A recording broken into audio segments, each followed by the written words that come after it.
Welcome to the Burnout Recovery Podcast, a guiding resource dedicated to healthcare professionals on their journey to overcoming burnout. Spearheaded by Dr. Joe Braid, a certified professional coach and rehabilitation physician.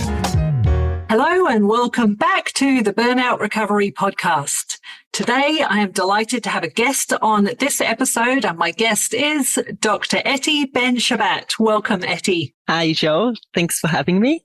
Ettie and I both have shared interests in clinical entrepreneurship. In fact, that is the way that we connected through the community that was built through the Australian Clinical Entrepreneur Program. Although we are from different states, Ettie is in Melbourne in Victoria and I'm here in New South Wales, and we did different years in the Australian Clinical Entrepreneur Program. Through the extensive community and webinars that were available, we realized we had similar interests also in neurological rehabilitation as well. We've connected outside of the group, and I'm absolutely delighted to bring Ettie onto the podcast today to share some real gems around the benefits of healthcare professionals better understanding brain imaging for their rehabilitation. And yes, we're going to dip into how that could help you, a professional who may be close to burnout or who may be recovering from burnout, because it applies to this zone as well. I'm going to invite you, Ettie, to share with the audience a bit about who you are, and, you can even put in some interesting facts about yourself as well, and then we'll get into some questions I've got for you today, please. So tell us a bit about yourself, please, Ettie. I'm a physiotherapist by training, but I actually specialized in neurological physiotherapy. So I did a master's in neurological physiotherapy, and then I did a PhD in brain imaging. So my professional journey was, I guess, atypical to a physiotherapist, and brought me in a lot of brought me in to interact quite a bit with doctors. So I think another aspect of your introduction before is that we are actually also from different disciplines. I'm allied health and you are a doctor. And that's one of the really good things about the Australian Clinical Entrepreneurship Program. It brought people from different backgrounds and disciplines. I'm also a mother and a friend. Being a friend is important to me. And I love art. And I think that is important because being creative is what allowed me to develop myself in the space of brain imaging and how to use brain imaging to deliver better rehabilitation. So brain imaging is usually used in the context of diagnostic radiology. I do clinical radiology, which is basically taking information for scans to tailor better rehab. So that's a little bit about me. Love it. Love it. Yeah, that's great. Really interesting, really different way of thinking of this information, the imaging that is available, and a slightly different use and purpose. That certainly through my 4-year rehab training and more beyond that wasn't really how I was invited to use brain imaging. So thrilled that you're bringing this to be understandable and available for other clinicians to learn. You've got a wealth of modules and online courses and an app in dev, which is very exciting as well. So we'll invite the listeners to find out more about you just a bit later in the podcast. Sure. So you've dedicated your career to helping healthcare professionals better understand brain imaging for rehab. Could you share what sparked your passion for bridging this knowledge gap and why you believe it's so crucial for preventing burnout in neurological rehabilitation? Excellent questions. Actually, there's 2 questions there, but yes, I'll address them separately. What drew me or actually the way I got involved in that area is, I think the beginning is the fact that me, like any other clinician, are really, really dedicated to our patients. We chose our profession. We chose particularly neurological rehabilitation because we want to help our patients and we want to help them have a better life. It's not just a one-time interaction. It's often a longer term interaction because you really are working with them to make the best out of their life. So I loved neuro since I was a student, actually. I wouldn't say right from the beginning because I didn't know much when I started, but, pretty earlier on, I figured out that this is what I want to do. And once I started working as a physiotherapist, I realized that I want to know more. I feel that there's more I should know. I feel like, you learn in the university about neuroscience and areas of the brain and what different areas of the brains are doing. But when it comes to neuro rehab, the extent in which neuroscience was used, to my feeling, was that there is neuroplasticity and therefore there'll be recovery. But I felt that, but I need to know more. Which part of the brain? Where do I need to work on? Where is the lesion? And you also taught to look at the radiology or the scans, but you don't really know what you're looking at. You always go to the radiology report, and in the radiology report, you find information. And you might find information like right MCA stroke, which tells you very little because MCA is a large area. It covers a large area of the brain, different areas, different sub areas within the potential MCA area could be affected. And depending on where the lesion is, you would expect a different clinical presentation. You might be required to treat the patient differently. And I could not find that information anywhere. And when I would try to look at the brain images, frankly, I was quite clueless. No one was particularly interested in helping me. And I didn't know whether it's because there was a hierarchy of, you don't even need to bother to look at that because you're just a physio, or whether it was a matter of people don't really look at it. But I decided to dive deeper into that. So as I said, I did a master's in neurological physiotherapy because I wanted to know more. I still didn't find the answers I wanted. And so an opportunity came up to do a PhD in brain imaging. And I thought, I wasn't planning on doing a PhD, but if that's what's going to give me the information I'm after, I'll do it. So I did. And it's only when I started doing my PhD and I was working with brain images and I was really diving deeper and taking it to the places that I wanted to take it, that's when I started finding the answers I was seeking. And that really changed my practice as a clinician. And then people saw that and wanted to have the information that I have, et cetera, et cetera, et cetera. Mm-hmm. So that's with regards to how I got into that area. Now, why do I believe it's crucial and what role that plays in burnout? I think being a clinician working in the neuro rehab space is really, really challenging. You are dealing with often catastrophic injuries, definitely life-altering injuries. People's lives and the families and the people around them, everything is going to change for the rest of this person's life. And that's a really hard thing to deal with. For you as a clinician, because you have to treat the patient, you have to consider the family. The family is often might take even months to get on board and to reach some kind of acceptance. And you work really hard and you are, as a physiotherapist, and clinicians say that to me, I've got a toolkit and I try different things to see what works. And to me, that sounds like such a waste of time. What if you knew exactly which tool you'd use to then be more effective in your treatment? Plus, on top of that, the COVID thing we had in which rehab was cut to a minimum, and then the health system changed completely. And now there's even more time pressures and reduced rehab opportunities for patients and clinicians as well. All of that is the perfect storm, in my view, for burnout.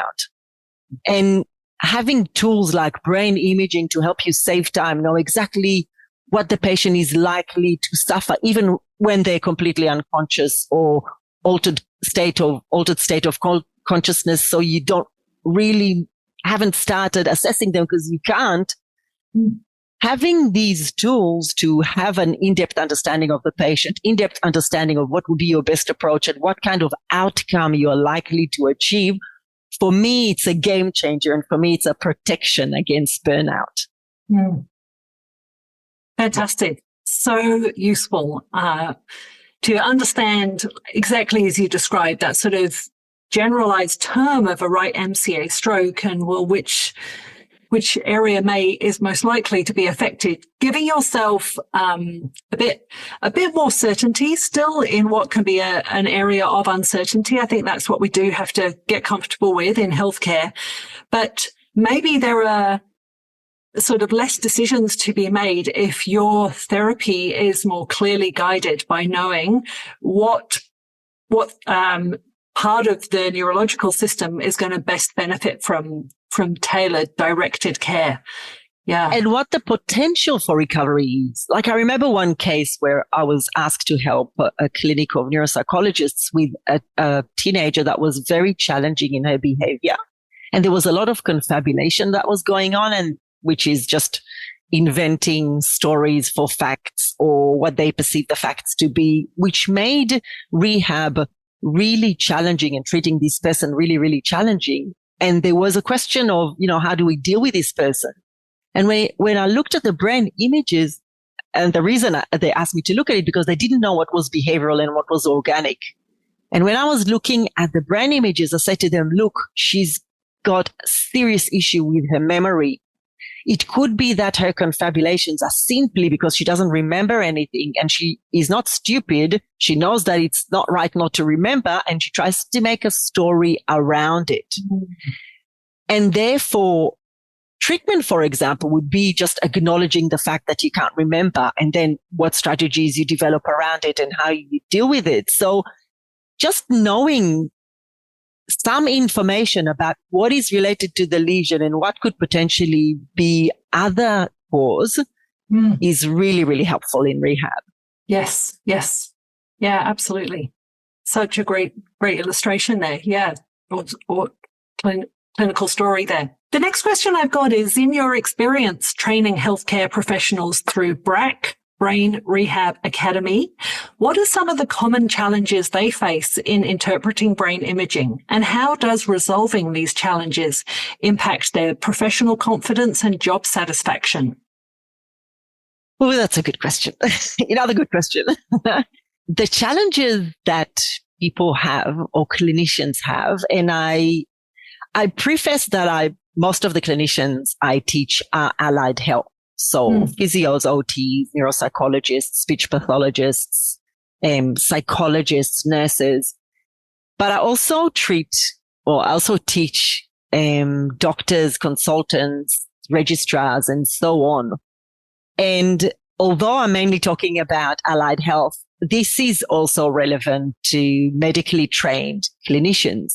And what I'm finding is that probably the biggest hurdle is the internal challenges, the sets of beliefs that people have that brain imaging is the property of radiologists and they know the best, which of course they do know the best, everything that relates to diagnosis, using the brain images to make a diagnosis. But when it comes to them helping you figure out what exact areas are affected and therefore what functions will be affected and what the potential for recovery is, it's not within their scope of practice. Therefore, they can't help you with that. So that understanding of what the role of a radiologist is, what they can and can't do, is, I think, the biggest challenges, or one of the biggest challenges for allied health as well as medical trained people. Perhaps even more so for medically trained clinicians, I feel. And then the idea of, even if you kind of figured out that, okay, well, maybe the radiologist is not really going to give you the answers you want, or is not able to give you the answers you want because it's got nothing to do with diagnosis, then the next question is, are you going to have the belief in yourself that you can learn the relevant brain imaging to then being able to do it yourself? And that's the second hurdle that I find that people hit when they think about brain imaging. And of course they can. I teach, and I have taught hundreds of clinicians. I know it's possible, but some people don't think they can do it. And then some people don't believe it's even within their scope of practice because they don't understand the delineation of roles of radiologist and a rehab clinician. I think there's also, I've heard that several times where people tell me, oh, but why do I need to look at the brain imaging? The clinical assessment tells me absolutely everything I need to know. And I understand where they're coming from. But if someone is in an altered state of consciousness, you're not going to be able to assess them. And also, if you're going to assess someone and you see, say you see a motor problem, the reason for that motor problem could be muscle weakness, or it could be a sensory one, or it could be a perceptual one. And for you to, or it could be even language, them being able to understand what you ask them to do. For you to be able to differentiate between each one of them, that's quite a lot of testing, i.e. you are wasting time. If you were to look at the brain images, you could potentially find that answer within seconds without needing to go into all that extra assessment.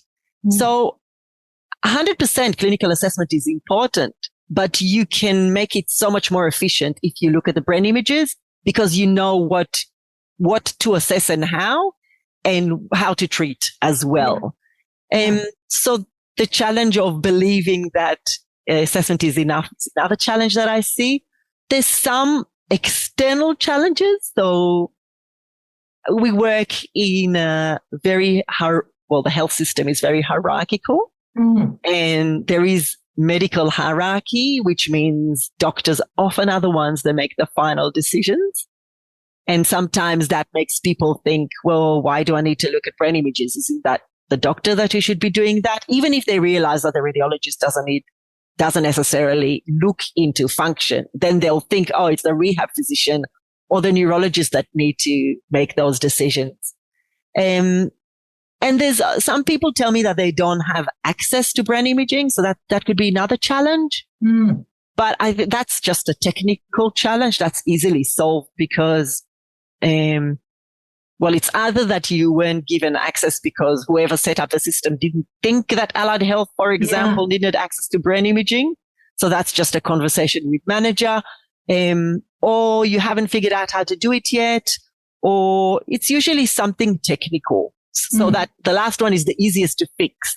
Yes. I think, whilst the first two, the internal challenges, the perceptions, your own perceptions, and then the medical hierarchy, they're the hardest challenges. How to resolve them, and what does that mean for your confidence and your job satisfaction? I think you're starting to get the sense of how important it is, in my view, to see brain imaging, because you know what you're doing. You feel more efficient. You feel more effective. You feel more confident in saying to the doctor who's asking you, okay, so how long do you think they need to be in rehab?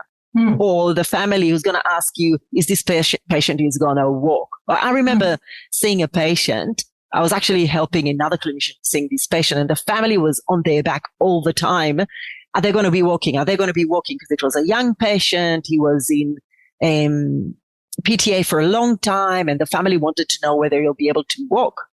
Now, the team was so reluctant to answer that question, whilst looking at the brain images could have told them straight away that this person will be able to walk, but will never be independent because of the extent of the cognitive dysfunction they're going to have.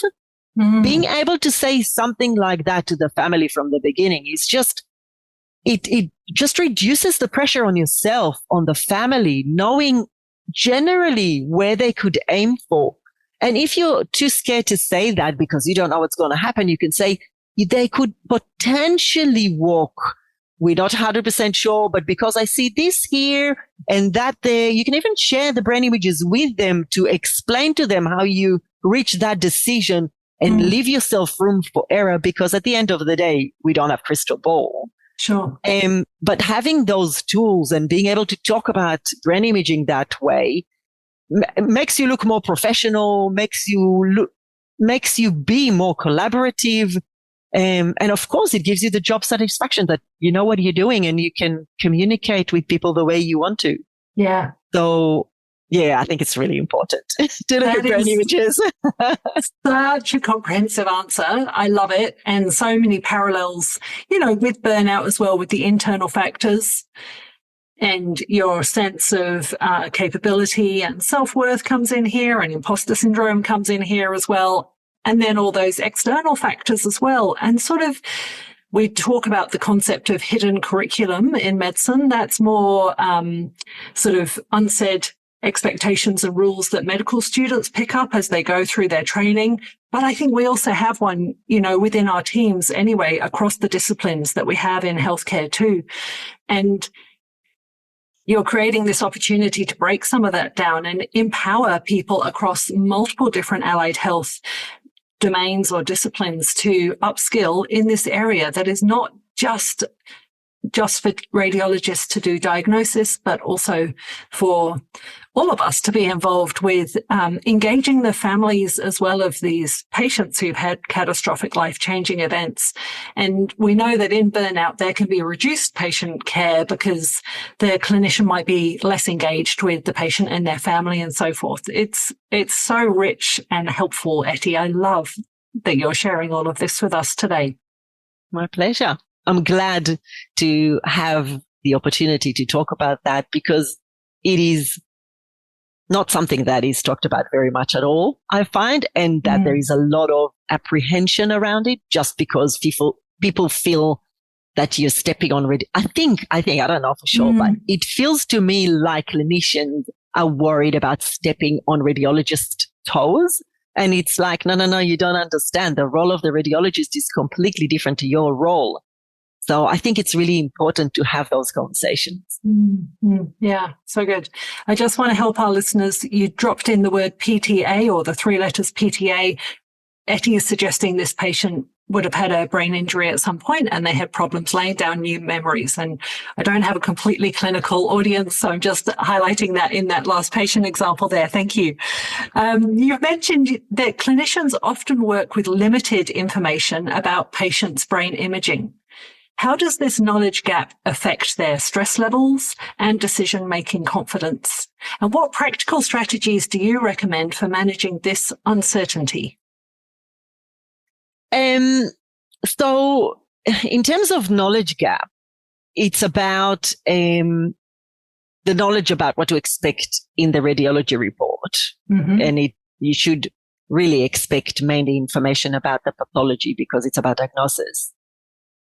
It's also about the knowledge gap related to the fact that you as a rehab clinician need to know about function. And function is related to lesion location. So knowing a high level of specificity of the anatomy of the lesion, I think it's really, really, really important. And I think if you have the knowledge of the functions that you are expecting to see deficits in and treat, then you know what you're going to be doing. You know what sort of decisions you need to be make. You know what the patient is going to be doing, and therefore that would reduce your stress because you know what you're supposed to do. It's kind of what we talked about before in terms of that flow of if you know more, then you interact better, you treat better, you communicate better, and therefore it will reduce your stress because of that. In terms of practical strategies, there's few of them that I've used and taught over the years. The first one is frustration. If you don't have the information that you need, or you have information that you don't understand, i.e. brain images that you don't know how to read, then you're could be frustrated, or you could be frustrated with the radiologist that you don't get the information that you need, and it's not going to be helpful for you. So I don't think frustration, I don't think frustration is something that's is constructive. And agreed. And I think if you cultivate the understanding of what you need to do and the limitations of other people, that's quite conducive to moving you forward and protecting you against burnout, I think. The sense of helplessness is another strategy that I suggest people think about. You're not as helpless as you think you are. There's a lot more you can do. And I talked about how you can use brain imaging to help you. Pressure is another strategy that it's almost like something you're aware of and strategy you need to develop around it. There's a lot of pressures. There are going to be a lot of pressures on you to discuss outcome, to get to know the patient quicker than you feel comfortable with. And if you understand those pressures and you accept them because they're going to always be there, but understand that there's something you can do about it by training yourself with brain imaging, and it will reduce those pressures. I think that's really helpful. And the other strategy is about thinking about responsibility. And sometimes I find that people are worried about looking at the brain images because they think, oh, that's too much responsibility for saying what might happen in the future, because, or the other way around. So it can work two ways. One, not letting someone have rehab because there's no potential for recovery, when in fact you want to give everybody potential for recovery. And the other way around is giving someone more and more and more chances for recovery when clearly there's not going to be more improvement. So often clinicians struggle with those decisions. When do you push for more rehab and when you say enough is enough? And that's a big responsibility that clinicians carry on their shoulders. And I get that. But I think brain imaging can help there as well. And if you feel that you still want to give someone the chance to do rehab, even if there's limited potential, you can say something like, look, let's give this a try. I'm not sure if it's going to work or not. Or you can prioritize, say, look, in the treatment, I think that we could get more back for our money if we spend time doing this, but I can give you a program to do at home to keep on working on the other thing that they might want to work on. And you know that there's not a great scope for recovery there. Sure. So it's about, I think it's a bit like burnout, really. You have to be so in tune with yourself. You have to sense the sensation, understand where the reluctance come from, and understand what you can do about it to then act. Yeah, so well said. Starting with that self-awareness, getting that range of emotions that you might be describing, understanding why you're feeling that emotion. Yeah. And then looking at what you want to do with that. And that takes a bit of time, and that's a bit of a pause compared to being somewhat blinkered and going straight in and doing the same work again and the same work day in, day out. That time to pause. Yeah. And the self-doubt.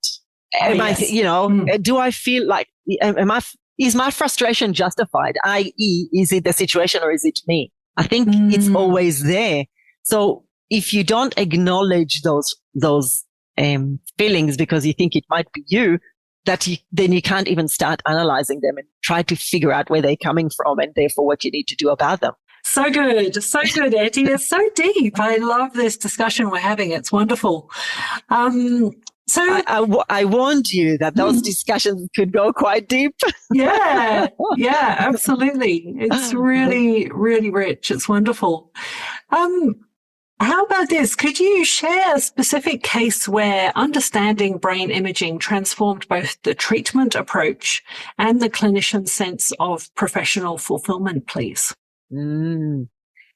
There's so many that it's going to be really hard to choose, but I'll try to stick maybe to 3. Okay, awesome. And I'll try to make them maybe different pathologies or something so it's easy to understand how it works. We talked before about MCA, middle cerebral artery territory strokes. And during COVID, a lady contacted, her husband had what they were told is a big stroke.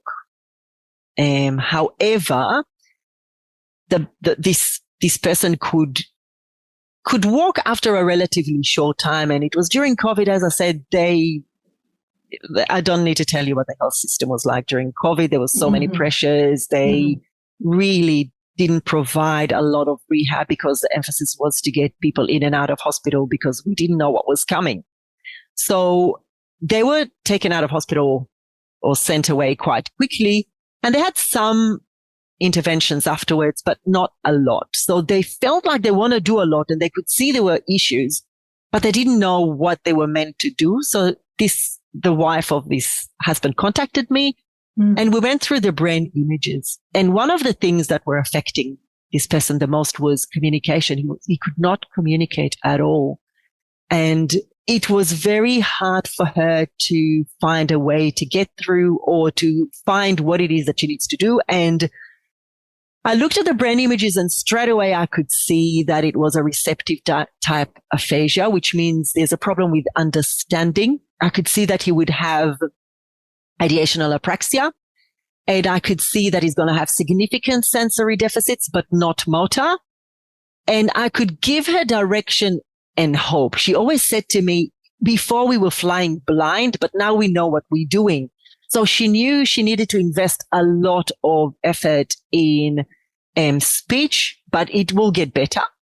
She knew the focus is about understanding. And I said to her, sometimes you just have to teach simple things or simple actions. She used to say to me, it's like everything from his 70-odd years of life before just were erased, or everything was erased. And so teaching her about how to teach the meaning of actions, of objects, of words, alternative ways of communication, highlighting what apraxia is and what does she need to do to address that, and sending her towards a particular treatment method for addressing sensory deficits. They're all things we can do virtually, long distance, during COVID via Zoom, just because I was able to listen to her and look at the brain images.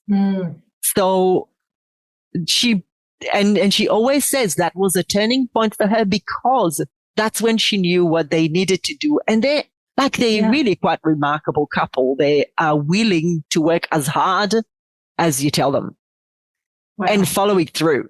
So I visited them a little while ago. This year, actually, I visited them. So I met them face to face first time. Remarkable what he's doing, how he's functioning, the conversations that he's able to do. Wow. So that's really good. Yes. Another example is someone who contacted me again, a different country, third world country, contacted me, very frustrated with the care of his mother. She had a stroke and he doesn't understand why she's not getting better, and why it keeps on getting worse, even though it's stroke. And we looked at the images and it became quite apparent that it's likely to be more a dementia picture, i.e. her symptoms are more due to dementia rather than a stroke. And the stroke that she had was very, very small, that wouldn't give the kind of symptoms that he was describing. Yeah. So by communicating it to him, and again, I'm not a doctor and I don't have the diagnostic capability, but being able to tell him, you should consider doing a neuropsychology assessment. Those are the other scans you can consider to verify whether this is the case or not. But this could potentially be the reason for what you're seeing. And this is how you seek to get this diagnosis. So again, I wasn't able to help with treatment in this case because that wasn't the problem, but being able to direct them to what their next steps could be. Yeah. And also letting them know what could be a different explanation to the picture that they're seeing. So addressing, misunderstanding, I guess, of the diagnosis. Yes. And the last example I'm going to give you is of a neuropsychologist who did my brain imaging course. And during the brain imaging course, we do a lot of case studies. And she brought this case study and she said, well, I think I know what's going on here, but I just want to run it by you. This person was referred to me with an FND, functional neurological disorder, and I'm looking at the images and I've done an assessment and it just doesn't fit. I think she had a stroke.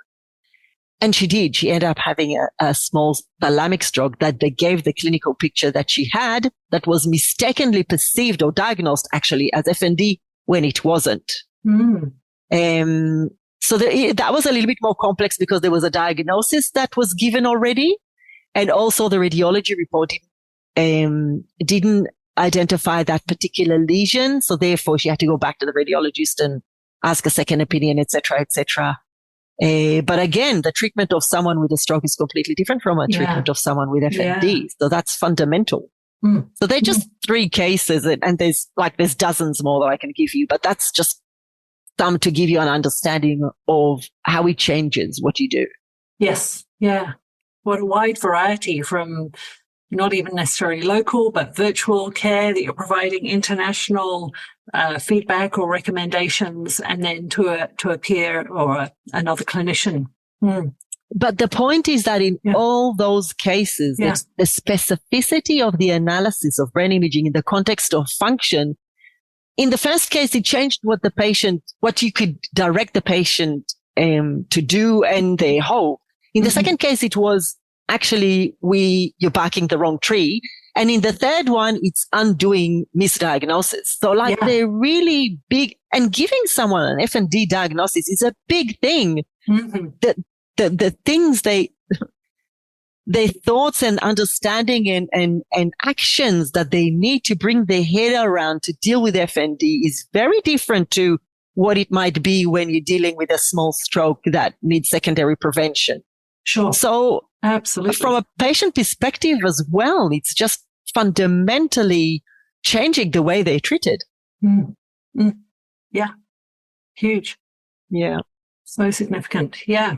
I've got one final question before we wrap up this wonderful podcast interview. Thanks, Ettie. Looking ahead at the future of neurological rehabilitation, I'm particularly curious about burnout from a brain perspective. Could you share what changes can be seen on brain imaging for someone experiencing burnout? And how can healthcare professionals use this knowledge to better protect themselves while advancing their practice? That's a big, big, big question. And I could talk about that for 2 hours, but I won't. I need to try and compress it to 2 minutes. But I think it's really important to understand the pathological process that is going on. So I often, whenever I teach brain imaging courses, I really want people to understand the pathology. Because if you understand the pathology, you know what to look for in the brain imaging, and then you know what to treat. So the pathology of burnout is a stress that there's 2 elements to the stress. 1, that you sense that it's uncontrollable, and 2, that it's prolonged. They are the 2 key elements of stress. Now, our body is built to deal with stress very well, but our body is not designed well to deal with a stress that is uncontrollable, that goes, or that you sense that it is uncontrollable. I keep on stressing sense because the uncontrollable definition of stress is very individual. It's when you feel that it's uncontrollable to you.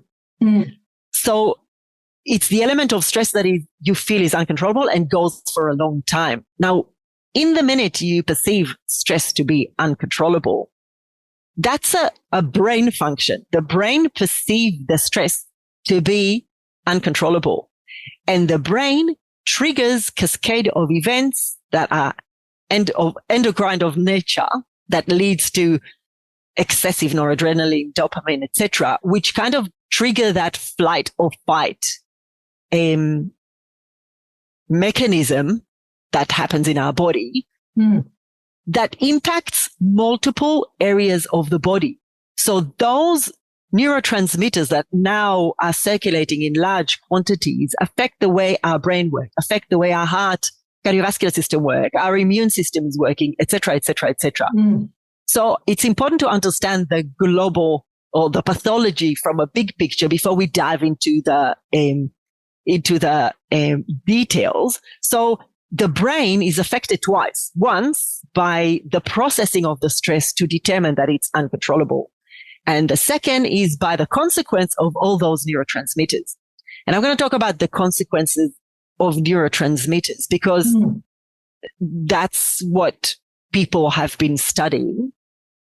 And there's basically many areas of the brain that are affected, but primarily the prefrontal cortex, which is the anterior part of our frontal lobe that is affected. When people have burnout, we know that there is decrease of activation in this area. Now, decrease in activation of this area means that your executive function decreases, which means it's harder for you to make decisions. It's harder for you to make probably the best decisions. It's harder for you to integrate all the bits of information you need to integrate to then make a decision. And also, because the prefrontal cortex is not working as well anymore, there's more of the prefrontal cortex that is activated. So brain imaging studies are showing that in people in burnout, there is more activation, more areas of the prefrontal cortex that is activated. So the degree of activation is decreased, but more areas of the brain are activated, which are linked to the fact that burnout is associated with fatigue as well. So when those neurotransmitters are excreted, they cause that in the prefrontal cortex. But in the striatum and in the amygdala, which are areas that are quite involved with the flight and fight mechanism, there is increase of activation, which creates this emotional overdrive of anxiety, of overwhelm, of feeling like you're not quite able to cope with it.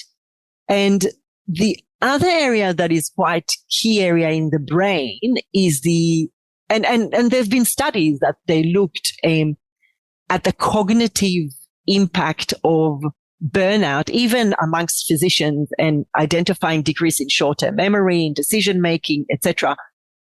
And we know, and that's like old research, like in 2000, that's a classic Galinaros study from 2007 where chronic stress causes decrease in gray matter thickness in the hippocampus.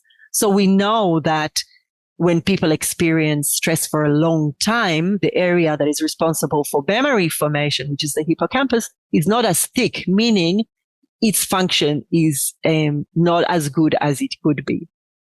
So we know that stress affects many areas of the brain. If you remember at the beginning, I said that the trigger for it all is for the brain to perceive the stress as uncontrollable. And then there is the prolonged. Prolonged you have no control over, but the perceived you do have ability to control. And it's about your perception of your stresses around you.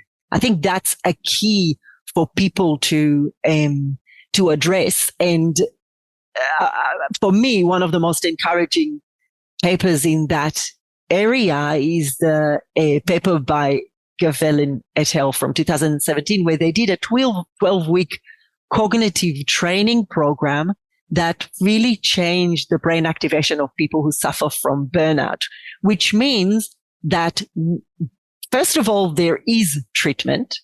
And secondly, we know that, for example, from treatment of FND, that when you address it early, your impact of treatment is quicker and it doesn't take as long.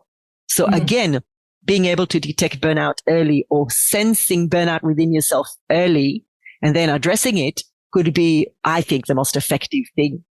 And the last little bit that I want to talk about that it's not talked about as much in the literature, but I think it's really insightful, is that there was an interesting brain imaging study in 2014 by Becker et al. When they were looking at they were correlating burnout measures with brain activation because they wanted to figure out whether the inability to be empathetic to the patients or as empathetic as they could if they were not burnt out is because of the compassion fatigue, i.e. too much compassion, or because there is that dissociation between themselves and the patient. And they found in this study that it was the dissociation between you and the patient. And that was attributed to certain decrease in activation in areas of the brain. So the anterior insula and the inferior frontal gyrus, there was decrease in activation. They're areas that detect changes in emotions, changes in your emotions, the emotions of your patients, etc. So they've got like decrease in ability to detect. And there was also decrease in activation in the temporoparietal junction, an area that allows you to empathize with others. It's also part of the mirror neurons is there as well for the same reason, your ability to connect with someone else.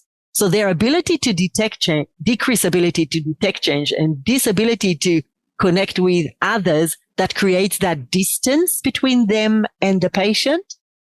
So I think the more you understand what's going on, the more you realize how important it is to really be in touch with yourself, really deeply, so you can sense those sensations as quickly as they come up and then address them. Yeah. And I think that's what the literature is telling us. And I think that probably will be our best approach. Yeah. Yeah. Wonderful. Yeah. So good. So much that time is really of the essence in managing so many neurological conditions, and not sure if we're really yet calling burnout a neurological condition, but you have pieced some of the things together there, Ettie, around. It is a neurological condition, I believe. Completely changes the function of your brain. It's a neurological condition. There you go. Yeah. There's no lesion to see, but the function changes. Yes. That's also linking to the difference between structural imaging and functional imaging. You won't be able to see burnout in brain imaging, in diagnostic brain imaging, because diagnostic brain imaging is about structure. But if you would do functional brain imaging, like fMRI, for example, that is something that you could potentially detect. And I think also it's important to remember that this space is still researched quite heavily. We don't have all the answers in terms of brain function yet. Yeah. So true. So true. So let's hear about a self-care strategy that works for you, something that you like to use regularly and something that keeps you and your brain thriving and staying well. Please, Ettie. Sure. I think something that is about me that is relevant to this conversation is the fact that for many, many years of my life, I used to dive and practice quite a bit of Tibetan Buddhism. So meditation and philosophy and learning, etc. And when I first started having kids, one of my dearest friends, who's also a practitioner, a meditation practitioner, gave me a book, and it was called Buddhism for Mothers. And in that book, they talk about the concept of micro-meditation. So that moment in which, because when you've got young kids, you have zero time, really. And that's where a lot of the pressure starts in life as a female clinician, I feel. So that concept of micro-meditation was something that saved me as a new mother and ever since. So this is something I do a lot of the times if I sense that things are getting a bit too much. It usually involves leaving my desk, going for a walk outside and doing micro-meditation. Of course, the best is not to get there. So trying to be really in tune with your feelings and with planning and making sure you don't have too much on and that you factor in some time off. There's a couple of practices that I do every day. So every day I start with a few exercises that are specific to the needs of my body. So as we grow older, our body changes. Not that I'm that old, but I am in my 50s. So I guess my body is changing. So doing specific exercises that are what my specific body needs really help. And at the end of that session in the morning, I usually do about 10 minutes of meditation. And during the day, as I said, micro meditations if I need to, walks whenever I need to. And usually there will be a walk sometime during the day, either the morning or the evening. And last thing before I go to bed, I usually take with me a cup of hot water and I just sit and close my eyes and just have quiet time. And when I've decided to lie down and turn the lights off, then I do that, and I'll be spending the next 2 or 3 minutes thinking about all the good things that happened that day or all my achievements for that day. And I often thank the greater forces of the universe, whatever they are that you believe in, for helping me get through all of that, because I think humbleness is also something that helps perspective in life. So yeah, there are things that seem to get me through life at the moment. Great. Yeah, I hear sort of movement and mindfulness and gratitude. Yeah. Insight, a lot of insight, observing yourself as much as you can. Get out of your body, look at yourself from the outside. What's going on? I think that is so important. That's something meditation really helps. And having that skill enables you to step out of yourself and kind of try to look at things in a bit more balanced way, I think. Yeah. Wonderful. Ettie, it's been really wonderful bringing you onto the podcast today. And I thank you for all that you shared, clinical cases, detail on neuro-imaging as well. I know it's going to be a really useful episode for so many people. My pleasure. Thank you. For people who want to contact you and want to find out more about what you do, where are the best places for them to find you, please? The best place is my website, and it is www.brainrehabilitation.org. Watch the spelling of the rehabilitation. Sometimes people spell it incorrectly and then they get frustrated that they don't get through the website. Sorry, it's a long name, but that's the name of my website.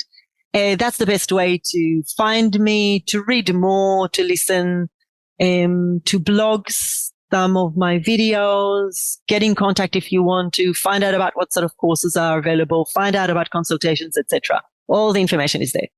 Wonderful. I'll pop that in the show notes for the listeners to find as well. Yeah. Well, till we next are in touch, it's great to see you today. And thank you again for your time, Ettie. I know people will get a lot of value out of today's episode. Take care, and I'll see you again soon.